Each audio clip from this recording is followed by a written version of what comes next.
समझदार व्यक्ति कभी इतिहास नहीं रचता, वह केवल इतिहास को पढ़ता है। इतिहास वही रचता है जो अपने लक्ष्य के प्रति पागल और जिद्दी होता है।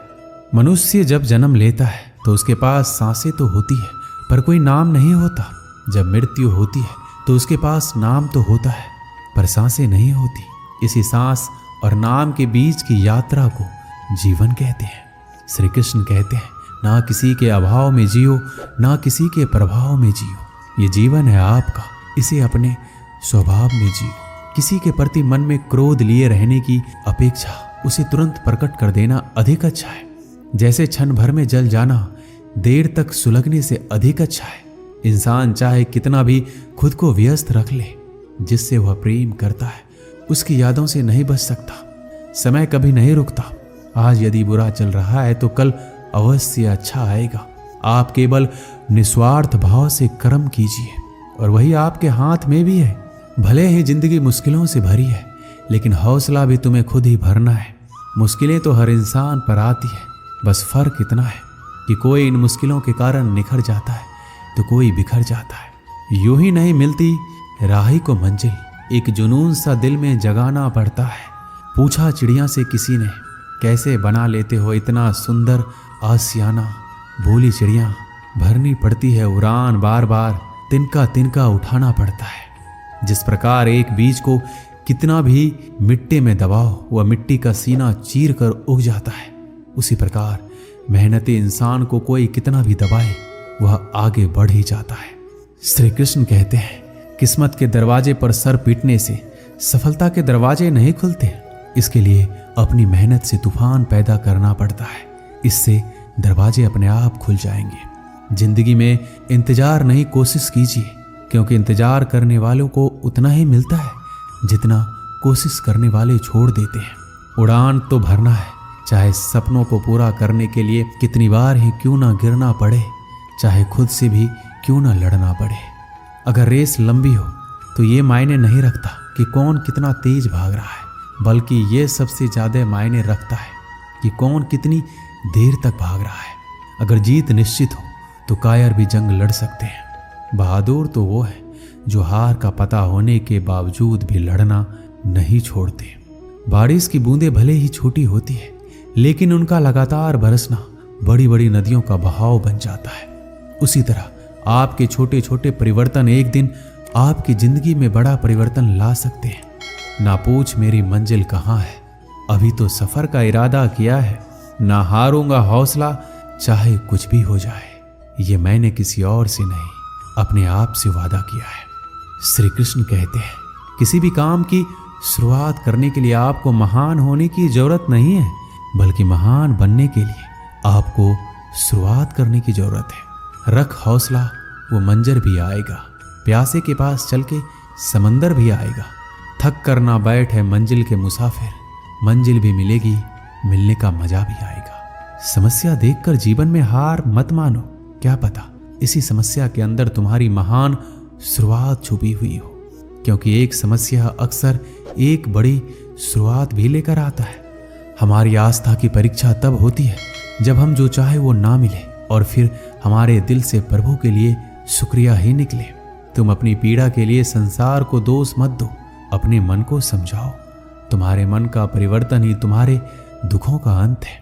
सुख दुख का आना जाना सर्दी गर्मी के आने जाने जैसा ही है, इसलिए इन्हें सहन करना सीखना ही उचित है। बुरा वक्त आपको जिंदगी के उन सच से सामना करवाता है जिनका आपने अपने अच्छे वक्त में कभी ख्याल भी नहीं किया। खुद को मजबूत करने का असली मजा ही तब है जब सारी दुनिया मिलकर आपको कमजोर करने में लगी हो। मन का झुकना भी जरूरी है, केवल सिर झुकाने से भगवान नहीं मिलते। कई बार हम किसी के लिए उतना भी जरूरी नहीं होते जितना हम खुद को मान लेते हैं। शांत रहना सही है, पर जब गलत हो रहा हो तब नहीं। खुशियां मन की एक स्थिति है, बाहरी दुनिया से इसका कोई लेना देना नहीं है। हे मेरे श्री कृष्ण, सुख देना तो इतना देना कि मन में अहंकार ना आए, और दुख देना तो बस इतना देना कि आस्था ना चली जाए।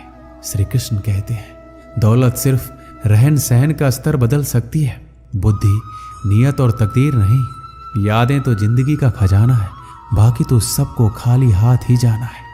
कर्तव्य निभाना और प्रेम का होना दोनों अलग अलग बातें हैं।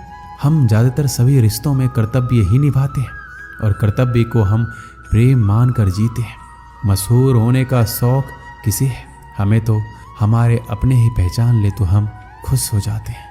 मैं खुद भी अपने लिए अजनबी हूँ, मुझे गैर कहने वाली तेरी बात में दम है। मुश्किल कोई आ जाए तो डरने से क्या होगा, जीने की तरकीब निकालो, मरने से क्या होगा। 3 बेहतरीन सलाह मेरी याद रखना। सोचो मत, शुरुआत करो। वादा मत करो, साबित करो। बताओ मत, करके दिखाओ। एक व्यक्ति रोज पत्थर तोड़ने का काम करता था। वह घर से थोड़ा दूर बड़े से पर्वत के पत्थर तोड़ता और अपना जीवन यापन करता। एक दिन उस व्यक्ति ने सोचा कि हम जीवन भर यही काम करते रहेंगे, क्या हमारे जिंदगी में कभी आराम नहीं मिलेगा। ये बात सुनते ही उसके मन में एक असंतुष्टि की भावना उत्पन्न हो गया। वह अपने आप को कोसने लगा। असंतुष्टि की भावना के कारण उसे रातों में नींद आना बंद हो गया। वह हमेशा सोचने लगा कि मुझे बड़ा बनना है। एक रात जब वह सो रहा था तब उसे एक सपना दिखाई दिया। जब वह पत्थर तोड़ने जा रहा था उसे रास्ते में एक बड़ा सा बंगला दिखाई दिया। उसने सोचा ये बंगला ही सबसे बड़ा है, ये मेरे पास होना चाहिए। बहुत देर तक बंगले को देखता रहा। कुछ देर बाद एक व्यक्ति आया जिसको सभी लोगों ने फूलों का माला पहनाया और जय जयकार करने लगा। वह व्यक्ति कोई राजनेता था। उस पत्थर तोड़ने वाले ने सोचा कि ये बंगला तो बड़ा नहीं है, बड़ा तो यह व्यक्ति है जिसको सब इतना आदर सत्कार कर रहे हैं। अब वो पत्थर तोड़ने वाला व्यक्ति सोचने लगा कि नहीं, मुझे अब नेता बनना है। बंगला और नेता को धूप में खड़े होकर देखते देखते पत्थर वाला पसीने से तरबतर हो गया। फिर उसने ऊपर देखा, उसे सूरज दिखाई दिया। तब उसने सोचा सबसे बड़ा यह सूरज है जो इतना ऊपर चमक कर सबको रोशनी दे रहा है। मुझे भी कितना पसीने से तरबतर कर दिया, मुझे तो अब सूरज बनना है। वह सूरज को देख ही रहा था तभी घना बादल आया और सूरज को ढक दिया। पत्थर तोड़ने वाला व्यक्ति ने सोचा यह बादल ही सबसे बड़ा है जो पूरे सूरज को ढक दिया। वह व्यक्ति बादल को देख ही रहा था कि हवा का एक झोंका आया, बादल को लेकर दूर चला गया। पत्थर तोड़ने वाला व्यक्ति देखता ही रह गया, ये क्या हो रहा है? हवा का झोंका बादल को उड़ा के चला गया। हमें तो हवा बनना चाहिए क्योंकि हवा सबसे बेहतर है, क्योंकि हवा सबसे ताकतवर है। ये बात वो पत्थर तोड़ने वाला व्यक्ति सोच ही रहा था। हवा एक एक पहाड़ से टकराया और हवा ने अपनी दिशा मोड़ ली और वो पहाड़ टस से मस नहीं हुआ। यानी पहाड़ में दम है, हमें तो पहाड़ बनना है, उस व्यक्ति ने सोचा।